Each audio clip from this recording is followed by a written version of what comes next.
الحمدللہ والصلاة والسلام علی رسول اللہ۔ اعوذ باللہ من الشیطان الرجیم، بسم اللہ الرحمن الرحیم۔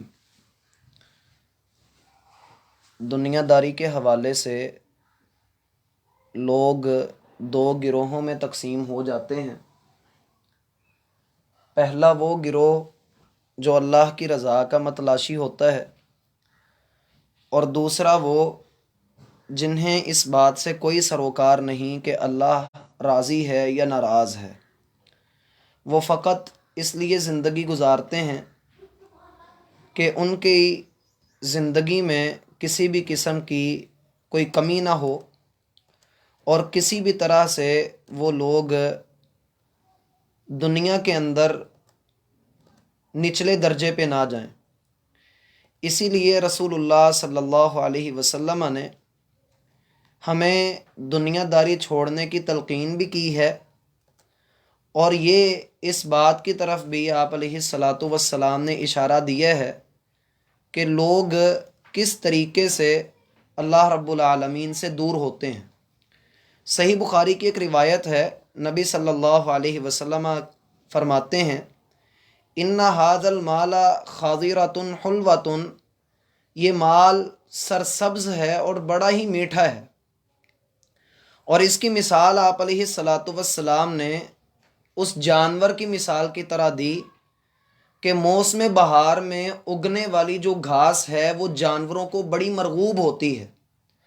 تو فرمایا وہ جو گھاس اگتی ہے، اس گھاس کو کھانے والے دو طرح کے جانور ہوتے ہیں۔ ایک وہ جانور ہے جو گھاس کھاتا ہے اور پھر بیٹھ جاتا ہے اور بیٹھ کر جگالی کرتا ہے، اور جتنی اسے ضرورت ہوتی ہے اس کا جسم رکھ لیتا ہے اور بقایا ضائع ہو جاتی ہے۔ پھر وہ اٹھتا ہے، پھر وہ کھاتا ہے، پھر بیٹھ کر جگالی کرتا ہے، اور اسی طریقے سے وہ اعتدال کے ساتھ چلتا رہتا ہے۔ یہ وہ جانور ہے جس نے کھایا بھی، مزہ بھی حاصل کیا اور فائدے میں بھی رہا۔ دوسرا وہ جانور ہے جس نے اتنی ساری گھاس دیکھی تو اس کے اوپر ٹوٹ پڑا اور اتنا کھا لیا کہ اس کے پیٹ میں بیماری پڑ گئی، اور زیادہ کھانے کی وجہ سے اس کی موت واقع ہو گئی۔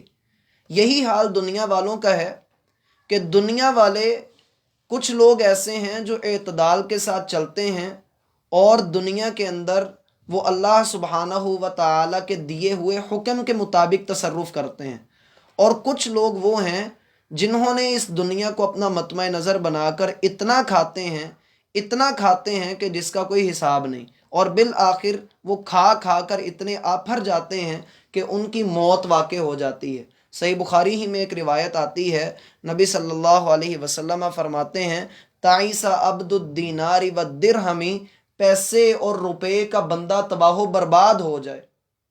روپے پیسے کا بندہ، درہم اور دینار کا بندہ تباہ و برباد ہو جائے۔ والقطیفۃ والخمیصۃ، جو کپڑوں کا بڑا دل دادا ہے، جسے کپڑوں کی ڈیمانڈ ہے، جو کپڑے مانگتا ہے، اور اسی طریقے سے جو خوبصورت کپڑا مانگتا ہے، خوبصورت چادریں اور خوبصورت لباس جو بندہ مانگتا ہے، اللہ کے رسول صلی اللہ علیہ وسلم فرماتے ہیں یہ اللہ کا بندہ نہیں ہے، بلکہ یہ روپے پیسے کا اور کپڑے لتے کا کپڑا ہے۔ ان اعطی رضی، اگر اللہ اس کو عطا کرتا ہے تو بڑا راضی رہتا ہے، وَإِن لَّمْ يُعْطَ لَمْ يَرْضَ، اور جب اس کو عطا نہیں کیا جاتا تو یہ بڑا ناراض ہو جاتا ہے۔ ایک حدیث میں اللہ کے رسول صلی اللہ، اور بھی حدیث ہے جس میں ہے کہ اگر اللہ تعالیٰ نے نوازا ہے تو تم اچھا پہنو تاکہ وہ نظر آئے۔ راہ اعتدال سے ہٹا نہ جائے، ان چیزوں کو اپنا مطمع نظر نہ بنایا جائے، ان چیزوں کو اپنا معبود نہ بنایا جائے، ان چیزوں کے لیے تگ و دو اور محنت نہ کی جائے۔ اگر بندہ ان چیزوں کے پیچھے لگ جائے، ان کے حصول کے لیے وہ حلال اور حرام کی تمیز بھول جائے اور پھر اسراف کا رستہ اختیار کر لے، تو ایسا بندہ اللہ رب العالمین کی پکڑ میں آئے گا۔ اسی طریقے سے نبی صلی اللہ علیہ وسلم کا وہ فرمان کہ اگر آدم کے بیٹے کے لیے دو وادیاں ہوں سونے کی تو یہ تیسری کو تلاش کرنے کی کوشش کرے گا۔ ٹھیک ہوئی بات؟ اسی لیے لوگوں کی دو اقسام بن جاتی ہیں، پہلی قسم جو اللہ کو راضی کرنے والے ہیں، اور دوسری وہ جو اللہ کو ناراض کرنے والے ہیں۔ اللہ فرماتے ہیں وَفِي الْآخِرَةِ، اب آخرت کی عدالت ہے، عذاب شدید، وہاں ان لوگوں کو جو دنیا کے کھیل کود میں، فخر میں، زینت میں اور تکاثر میں ڈوبے ہوئے تھے، ان کے لیے تو بدترین عذاب ہے جو اللہ نے بڑی سختیوں کے ساتھ عذاب تیار کر کے رکھا ہے۔ وَمَغْفِرَةٌ مِّنَ اللَّهِ، اور جو دوسرا گروہ ہے اس کے لیے اللہ کی جانب سے بخشش ہے، وَرِضْوَان، اور اس کی رضا ہے۔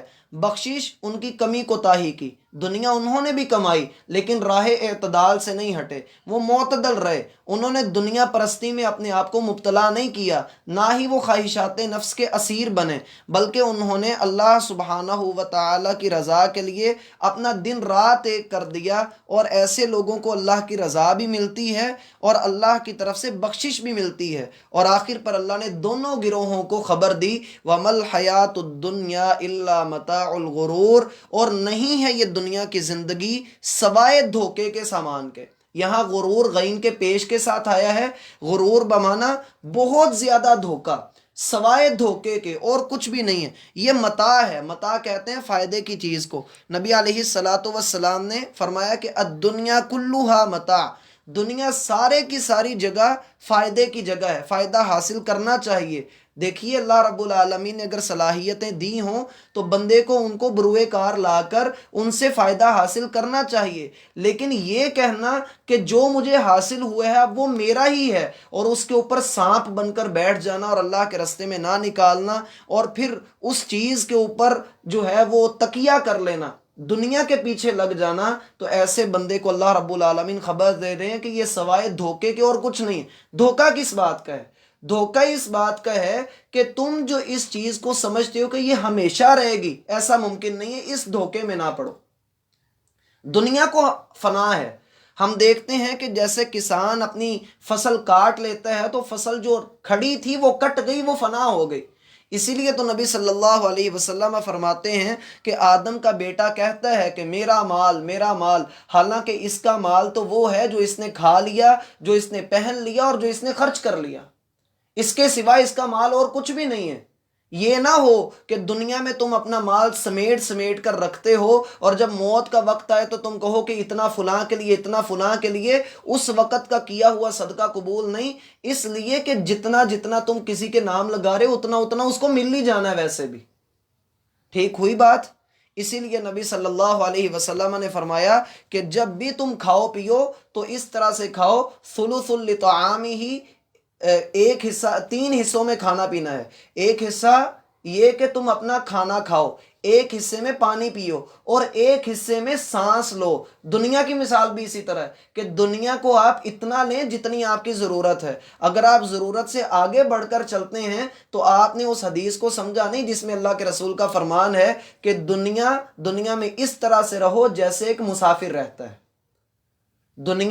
دنیا اسی طرح ہے جیسے کشتی کی مثال پانی کے لیے، جتنا کام پانی کشتی کو دیتا ہے اتنا کام ہی ہم دنیا سے اپنے لیے لیں گے۔ اور یہ بھی ذہن میں رکھیے کہ دنیا کو، پانی کا اور کشتی کا گہرا تعلق ہے، اگر پانی نہ ہو تو کشتی کا کچھ فائدہ نہیں۔ اسی لیے دنیا نہ ہو تو ہم اس دنیا کے رستے سے گزر کر آخرت تک کیسے پہنچیں گے؟ اس کے لیے کیا ہے؟ ربنا آتنا فی الدنیا حسنہ، اے اللہ ہمیں دنیا اچھی عطا کر۔ یہاں جو ہم اللہ سے دنیا کا سوال کر رہے ہیں، اس دنیا سے مراد سلف صالحین کا یہاں پر اتفاق ہے کہ اس سے مراد ہے کہ ہم اللہ سے علم مانگ رہے ہیں کہ اللہ ہمیں اچھا علم دے، ایسا علم دے جو ہماری دنیا کو بھی جاری رکھ سکے، وَفِي الْآخِرَةِ حَسَنَةٌ، اور آخرت میں یہی علم ہمارے کام آ سکے۔ ٹھیک ہوئی بات؟ فرمایا وَمَا الْحَيَاةُ الدُّنْيَا إِلَّا مَتَاعُ الْغُرُورِ، یہ دنیا سوائے دھوکے کے اور کچھ بھی نہیں ہے۔ کامیاب وہی ہوتا ہے جس کی آخرت سنور جاتی ہے اور وہ اللہ کی عذاب سے بچا کر اس کی مغفرت اور رحمت کے سائے میں چلے جاتے ہیں، اور وہاں اللہ تعالیٰ کی رضامندیاں ہی رضامندیاں ہیں جو آخرت کی سب سے بڑی اور سب سے وزنی نعمت ہے۔ مبارک وہ لوگ ہیں جن کو آخرت کی خوشیاں نصیب ہوئیں، اور یقیناً یہی لوگ ہیں جنہوں نے دنیاوی زندگی سے صحیح معنوں میں فائدہ اٹھایا تھا۔ دنیا کی موت ان کا کچھ بھی نہیں بگاڑ سکی، بلکہ اس نے جن انعامات کو روک کر رکھا ہوا تھا، انعامات موت کے بعد بندوں کو مل گئے۔ ٹھیک ہوئی بات؟ اسی طرح سے غور کریے کہ دنیا کی زندگی جو ہے وہ انسان کو مار تو دیتی ہے، لیکن آخرت کا سارا چین بھی بندے کو مل جاتا ہے جب وہ اپنے رب سے ملاقات کرتا ہے اور اللہ کی طرف سے شاباش ملتی ہے، بندے کو مسرت اور خوشیاں ملتی ہیں فقط اس بات پر کہ اس نے دنیا کی بجائے آخرت کو ترجیح دی۔ تو آخرت کو ترجیح دینا سیکھیے، ہمہ وقت دنیا داری کی بجائے ہمہ وقت آخرت کی طرف آنا چاہیے۔ اللہ رب العالمین کے اس فرمان پر ہم اپنی اس آیت کو مکمل کرتے ہیں۔ یا ایھا الذین آمنوا اتقوا اللہ ولتنظر نفس ما قدمت لغد، ایمان والو اللہ کی ناراضگی سے ڈرو اور ہر بندہ دیکھے کہ اس نے اپنے آنے والے کل کے لیے کیا تیار کر کے رکھا ہے۔ اگلی آیت میں اللہ رب العالمین سابقین اولین میں شامل ہونے کا ایک طریقہ بتا رہے ہیں، اور وہ طریقہ کار کیا ہے؟ سابقوا الی مغفرۃ من ربکم، سابق یسابق مسابقتاً، یہ سابقو وہاں سے امر کا صیغہ ہے، باب مفعلہ سے، باب مفعلہ میں مشارکت کا مفہوم پایا جاتا ہے، جیسا کہ آپ نے پڑھا ہے گرامر کے اندر کہ ایک دوسرے سے آگے بڑھو۔ سابقو کا معنی کیا ہوگا؟ ایک دوسرے سے سبقت لے جاؤ، ایک دوسرے سے آگے بڑھو۔ دیکھیے کمپٹیشن دنیا والے بھی کر رہے ہیں، اور دنیا بذات خود ایک امتحان ہے۔ یہاں اس امتحان میں آپ سبقت لے جانے کی کوشش کیجیے، اور امتحان کس کی چیز کا ہے؟ کہ آخرت میں کامیابی مل جائے۔ دنیا کے لوگ اگر آپس میں کمپٹیشن کرتے ہیں، ایک کلاس میں استاد جب ٹیسٹ لیتا ہے تو شاگردوں کی بھرپور کوشش ہوتی ہے کہ وہ زیادہ سے زیادہ نمبر حاصل کریں، لیکن اگر کوئی اس مقابلے میں شامل ہی نہیں ہونا چاہ رہا ہے، جیسا کہ دنیا دار لوگ ہیں، ان کو تو اس کلاس کے اندر داخل ہونے کی اجازت ہی نہیں۔ اسی لیے حدیث کو یاد رکھیے ہمیشہ، وہ حدیث یہ ہے کہ رسول اللہ صلی اللہ علیہ وسلم فرماتے ہیں اللہ رب العالمین دنیا اس کو بھی دیتا ہے جس کو اللہ پسند کرتا ہے، اور اس کو بھی دیتا ہے جس کو اللہ پسند نہیں کرتا۔ اللہ دنیا اسے بھی دیتا ہے جسے اللہ پسند کرتا ہے، اور اسے بھی دیتا ہے جسے اللہ پسند نہیں کرتا، لیکن دین اللہ صرف اسی کو دیتا ہے جسے اللہ پسند کرتا ہے۔ سابقوا الی مغفرۃ من ربکم، اگر اللہ نے آپ کے اوپر یہ احسان کیا ہے کہ اللہ نے اتنی بڑی دنیا کے اندر آپ کو چنا اس کام کے لیے کہ آپ قرآن سیکھیں، آپ قرآن سمجھیں، آپ قرآن کی تفسیر کے اوپر، ترجمے کے اوپر، اس کی تعلیمات کے اوپر غور کریں، اللہ نے آپ کو پسند کیا تو اللہ نے آپ کو یہاں پر جمع کیا۔ من یرید اللہ بہ خیرا یفقہہ فی الدین، اللہ جس بندے کے ساتھ بھلائی کا ارادہ کرتا ہے، اللہ جس کو خیر سے نوازنے کا ارادہ کرتا ہے، اللہ اسے دین کی سمجھ عطا کر دیتے ہیں۔ خیرکم من تعلم القرآن وعلمہ، تم میں سے بہترین وہ لوگ ہیں جو قرآن سیکھتے ہیں اور قرآن سکھاتے ہیں۔ تو دل کے اندر اس کی عظمت کو رکھیے کہ اللہ نے ہمارا انتخاب کیا ہے۔ یوسف علیہ السلام نے جو دعا اللہ سے کی تھی، اس دعا میں بھی یہی بات تھی، اے اللہ فاطر السماوات والارض، زمین و آسمان کا بنانے والا تو ہے، لیکن اے اللہ پوری انسانیت اور پوری مخلوق میں سے تو نے میرے اوپر یہ کرم کیا کہ مجھے خوابوں کی تعبیر کا علم دیا، تو نے مجھے بادشاہت عطا کر دی، اے اللہ یہ تیرا میرے اوپر احسان ہے۔ ہم خود بھی اپنے آپ کو دیکھیں کہ اللہ کے کتنے احسانات ہیں۔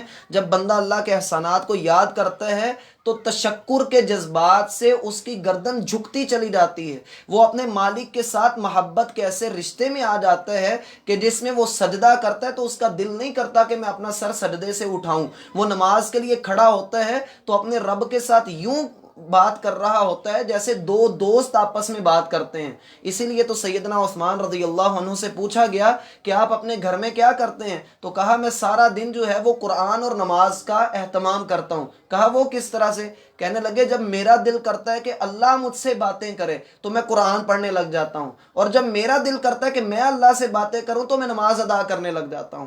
تو یہ اللہ کا احسان ہے کہ اللہ رب العالمین نے ہمیں اس رستے کے اوپر لگا دیا۔ اب جب ہم اس رستے کے اوپر لگ گئے ہیں تو دیکھیے اپنے ارد گرد بھی نظر رکھیے، کتنے لوگ نیکی میں ہم سے سبقت لے جا چکے ہیں، کتنے لوگ نیک اعمال زیادہ کر رہے ہیں۔ جیسے ہم دیکھتے ہیں، ہم اپنے بچوں کو اس بات پر ڈانٹ رہے ہوتے ہیں کہ دیکھو کلاس میں فلاں نے اتنے اچھے نمبر حاصل کیے تو تم کیوں نہیں حاصل کر رہے، تم محنت کرو۔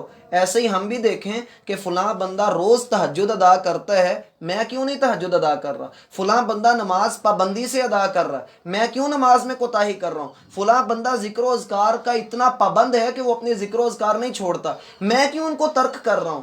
گویا کہ نیکی میں ایک دوسرے سے آگے بڑھنا، سابقو، تم سبقت لے کر جاؤ۔ اور سبقت کس چیز کی طرف لے کر جانی ہے؟ کوئی امتحان کے نمبروں میں سبقت لے جانا چاہتا ہے، کوئی دنیا داری میں سبقت چاہتا ہے، کوئی کسی کام کے اندر، کوئی کسی کام کے اندر، تو ایک مومن کس چیز میں سبقت چاہتا ہے کہ اللہ اس کو بخش دے۔ الا مغفرۃ من ربکم، اپنے رب کی بخشش کی طرف تم بھاگو، اس کی طرف ایک دوسرے سے سبقت لے جانے کی کوشش کرو۔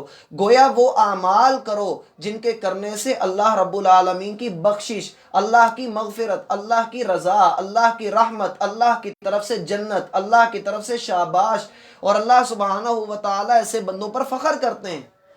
اب یہ سابقو کا جو لفظ ہے، قرآن کریم نے ایک دوسرے مقام پر اس کو وضاحت کے ساتھ بیان کیا، فاستبقوا الخیرات، خیر کے کاموں میں ایک دوسرے پر سبقت حاصل کرو۔ دیکھیے ایک باپ گھر میں آ کر اپنے 3 بیٹوں میں سے کسی بیٹے کو بھی مخاطب نہیں کرتا اور آ کر صرف اتنا کہتا ہے کہ بیٹا مجھے پانی پلاؤ۔ ان میں سے ایک بیٹا وہ ہے جو بنا کہے اٹھ کر چلا گیا اور جا کر پانی لے آیا، ایک بیٹا وہ ہے جس کو باپ نے مخاطب کر کے کہا کہ بیٹا میں آپ سے مخاطب ہوں، آپ جائیے اور اٹھ کر پانی لے کر آئیے، اور تیسرا بیٹا وہ ہے جو اپنی جگہ سے اٹھ کر گیا ہی نہیں۔ ان تینوں میں سے سب سے افضل کون ہے؟ جو بنا کہے اٹھ کر چلا گیا۔ ایسا ہی ہے، اس سے کم درجے پر وہ ہے جس کو کہنا پڑا کہ بیٹے جائیے اور اٹھ کر پانی لے کر آئیے، اور سب سے برا وہ ہے جس کو اثر ہی نہیں ہوا۔ یہی حالات لوگوں کے ہیں۔ آپ یہ انتظار نہ کیجئے کہ لوگ نیکی کریں گے تو میں بھی نیکی کروں گا، بلکہ خود آگے بڑھ کر وہ نیکی کا کام کر لیجئے، کیونکہ لوگوں نے آپ کا حساب نہیں دینا، آپ نے خود اپنا حساب دینا ہے۔ اگر کسی وجہ سے آپ کوتاہی برتتے ہیں اور نیکی سے پیچھے ہٹ جاتے ہیں، شرما جاتے ہیں، تو یاد رکھیے کل کے دن کے اندر بھی اللہ سبحانہ و تعالی نے ان لوگوں کے لیے شرمندگی رکھی ہوئی ہے جنہوں نے دنیا میں نیک اعمال نہیں کیے۔ حدیث میں آتا ہے کہ اگر اللہ رب العالمین لوگوں کو جنت میں داخل کر بھی دے تو جنت میں بھی جا کر کچھ لوگ حسرت کرنے والے ہوں گے، اور وہ حسرت کس بات کی کریں گے؟ جب وہ اونچے درجے والے جنتیوں کو دیکھیں گے تو حسرت کریں گے کہ کاش ہم لوگ بھی دنیا کے اندر یہ اعمال کر کے ان درجات کو حاصل کر لیتے۔ جنت میں جو ایک درجے سے لے کر دوسرے درجے تک کا فاصلہ ہے وہ کتنا ہے؟ جتنا زمین سے لے کر آسمان تک کا فاصلہ ہے، اور ایک حدیث میں ہے اتنا فاصلہ ہے جتنا تم زمین پر بیٹھ کر آسمان کے ستاروں کو دیکھتے ہو، اتنا اونچا درجہ ہے۔ سمجھ آتی ہے بات کی؟ تو فرمایا سابقو الی مغفرۃ من ربکم، اپنے رب کی مغفرت کی طرف چلیے اور بھاگیے، وجنت، اور اس کی جنت کی طرف دوڑیے۔ رب کی جنت کی طرف دوڑنا، جنت کا رستہ بڑا دشوار ہے، جنت کا رستہ بڑا دشوار ہے۔ نبی علیہ الصلاۃ والسلام کی ایک لمبی حدیث ہے، نسائی میں، ابو داود میں، ترمذی میں اور ابن حبان میں، ان کتابوں کے اندر آتی ہے۔ حدیث اس طرح سے ہے کہ اللہ رب العالمین نے جنت کو بنایا تو اللہ نے جبرائیل علیہ السلام سے کہا کہ جائیے اور جا کر جنت کو دیکھ کر آئیے۔ تو وہ آئے اور آ کر کہا، اے اللہ کے رسول، یہ ایسی جنت ہے کہ کوئی بندہ بھی اس کے بارے میں سنے گا تو وہ اس میں داخل ہوئے بغیر رہ نہیں سکے گا۔ اللہ رب العالمین نے جنت کو خواہشات سے، مصیبتوں سے ڈھانپ دیا، جنت کے رستے کو مصیبتوں سے ڈھانپ دیا۔ اب پھر کہا جائیے جبریل جنت کو دیکھ کر آئیے، تو جنت کو دیکھ کر آئے جبریل اور کہنے لگے اللہ اب تو اتنا پرخطر رستہ ہے کہ کوئی بھی اس جنت میں جا نہیں سکے گا۔ پھر اللہ نے فرمایا کہ جائیے جہنم کو دیکھ کر آئیے، تو جہنم کو دیکھا تو کہنے لگے اے اللہ یہ اتنا پرخطر اور مشکل رستہ ہے کہ کوئی بھی اس میں نہیں جا سکے گا۔ اللہ رب العالمین نے جہنم کو خواہشات کے ساتھ ڈھانپ دیا۔ پھر کہا جا کر دیکھ کر آئیے۔ جب وہ واپس آئے تو انہوں نے کہا اللہ یہ ایسی چیز بنا دی ہے کہ جو بھی اس رستے کے اوپر چلے گا وہ جہنم میں گرے بغیر رہ نہیں سکے گا۔ اور وہ حدیث بڑی مشہور ہے، صحیح بخاری میں بھی آتی ہے، حجبت الجنت بالمکارہ وحجبت النار بالشہوات، اللہ نے جنت کو مشکل کاموں سے ڈھانپ دیا ہے، یعنی عبادت کر، یہ مشکل کام ہمارے لیے مشکل ہے، ورنہ جب بندے کی عادت نیکی کی بن جاتی ہے پھر یہ رستہ اسے مشکل نہیں لگتا۔ ٹھیک ہوئی بات؟ یعنی اس راستے کو نماز پڑھنا ایک مشکل کام ہے. اللہ نے قرآن میں کہا وَإِنَّهَا لَكَبِيرَةٌ إِلَّا عَلَى الْخَاشِعِينَ, یہ بڑا کام ہے, بہت مشقت والا کام ہے, لیکن ڈرنے والوں کے لیے یہ کام آسان ہے. زکوٰۃ دینا بڑا مشکل ہے, حج کرنا بڑا مشکل ہے, لمبے سفر کر کے حج کرنے کے لیے جانا, سارا دن بھوک پیاس برداشت کر کے روزہ رکھنا, یہ مشکل کام ہے, لیکن ان کے بدلے میں جنت ملتی ہے. دو قیدیں ہیں, دو قیدیں, آپ کا اختیار ہے دونوں میں سے کون سی قید آپ کاٹنا چاہیں گے. پہلی قید یہ ہے کہ اللہ نے دنیا قید کر دی ہے. قید کیسے کیا؟ جب آدم علیہ السلام نے تھا زمین پر اتر جاؤ, میری طرف سے ہدایت تمہارے پاس آتی رہے گی, جو کوئی تم میں سے ہدایت کی پیروی کرے گا وہ جنت میں داخل کر دیا جائے گا. گویا کہ ہمیں زمین پر قید کر دیا گیا. کوئی بہن بھائی, کوئی والدین, کوئی رشتہ دار کام نہیں آئے گا. یہ قید کاٹ لیں. کیوں؟ یہ دنیا مومن کے لیے. جب آپ نے یہ قید کاٹ لی تو رب العالمین آزادی نصیب کریں گے. مصیبت کا یا کسی بھی قسم کی کوئی تصور تک آزادی ملے گی جو کبھی ختم نہیں ہونے والی. ایک قید تو یہ ہے. دوسری قید ہے کہ دنیا میں آپ کو دل کر روک تھام کو قبول کے دین کے ساتھ غداری کر کر گزریے, لیکن اس آزادی کو آپ کی جب بند ہونے والی سانس اور بند ہونے والی آنکھیں, جب یہ ختم ہو جائے گی زندگی, تو ایک آپ کی یہ آزادی ختم ہو گئی اور اب ایک تصور نہیں ہے. اب آپ کاٹنا چاہیں یقیناً اس دنیا کی زندگی کی قید کو کاٹنا پسند کرے گا. اور سمجھ آئی بات کی؟ فرمایا جنت کی طرف دوڑیے جس کا عرض یعنی جس کی وسعت کے کسی کو یہ کسی انسان کے علم میں نہیں, کی وسعت تیار کی گئی ہے. الذین آمنوا باللہ ورسولہ, ان لوگوں کے لیے جو ایمان پر ایمان ہے, لیکن ہم پیروی کس کی کرتے ہیں؟ علیہ وسلم. فضل اللہ, فضل کا معنی ہوتا ہے حق تو نہیں رکھتا لیکن اس کو دے دے. مثلا اس کی تفسیر یہ ہوگی صلی وسلم نے یاد رکھو تم میں سے کوئی بندہ سکے گا اپنے نہیں جا سکے گا. آپ بھی جنت میں نہیں جا سکیں, نہیں کہ آپ کتنا اللہ سے ڈرا کرتے ہیں, ہاں میں اپنے اعمال کی وجہ سے جنت میں بھی نہیں جا. اللہ برحمتین, ہاں یہ کہ اللہ مجھے اپنی رحمت سے کے اللہ کی رحمت سے جنت میں جائیں گے. ٹھیک ہوئی بات؟ گمراہ فرقے بہت سارے ہیں, آپ کو ان کا تعارف کسی دن کیدہ ہے کہ قرآن یہ کہتا ہے, قرآن کی ایک آیت ہے تلک الجنہ اورثتموہا بما کنتم تعملون, یہ وہ جنت ہے جس کو اللہ نے تمہیں وارث بنایا ہے, جس کا تمہارے اعمال کی وجہ سے. اور حدیث کہہ رہی ہے کہ تم اعمال کی وجہ سے جنت میں نہیں جاؤ گے. دونوں میں تعارض ہے, دونوں خلاف جا رہی ہیں دونوں آیتیں, ایک حدیث اور ایک آیت خلاف جا رہی. بات یہ ہے کہ یہ خلاف نہیں ہے. خلاف اس طرح سے نہیں ہے کہ جنت میں کوئی بھی ہو وہ سارے کے سارے اللہ کی رحمت سے جنت میں داخل ہوں گے, لیکن جنت میں جا کر اعمال کی بنا پر درجے درجے سے حساب میں انعام ملے گا.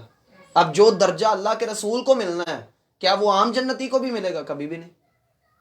تو گویا جنت کا, جس جنت کا اللہ نے وارث بنایا ہے وہ جنت ہے. اعمال کی بنا پر پتہ لگے گا کہ کس جنتی کو کس درجے میں رکھنا ہے. اب جنت کا سب سے اونچا درجہ کون سا ہے؟ وسیلہ.